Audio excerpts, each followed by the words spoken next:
Hello! Welcome to my 3-part video series introducing you to the world of vintage clothing. In this first video, we'll be learning about how to identify vintage clothing. Generally, clothing which was produced before the 1920s is referred to as antique clothing, and clothing from the 1920s to 20 years before the present day is considered vintage. Be careful not to confuse authentic vintage clothing with retro or vintage style clothing, which imitates the style of past eras. Using some tips from this video, you'll become a superstar at identifying real vintage.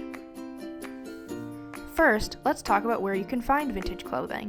The easiest option is thrift stores, where people donate their used and unwanted clothing.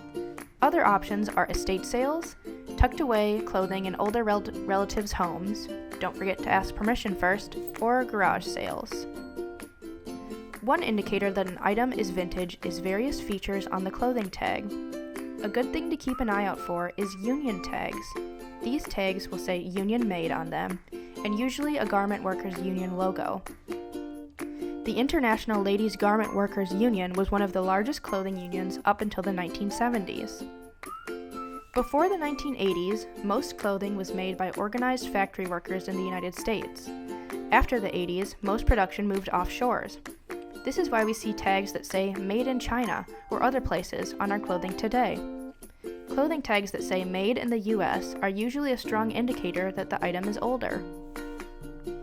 One more suggestion is to look closely at the design of the garment tag.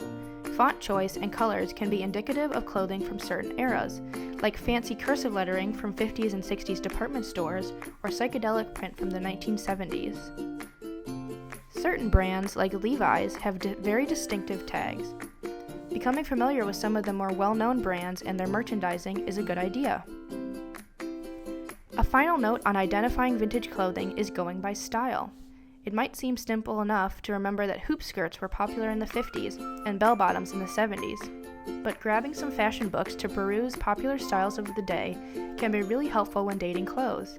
A good example of this is platform heels being popular in both the 1970s and 1940s.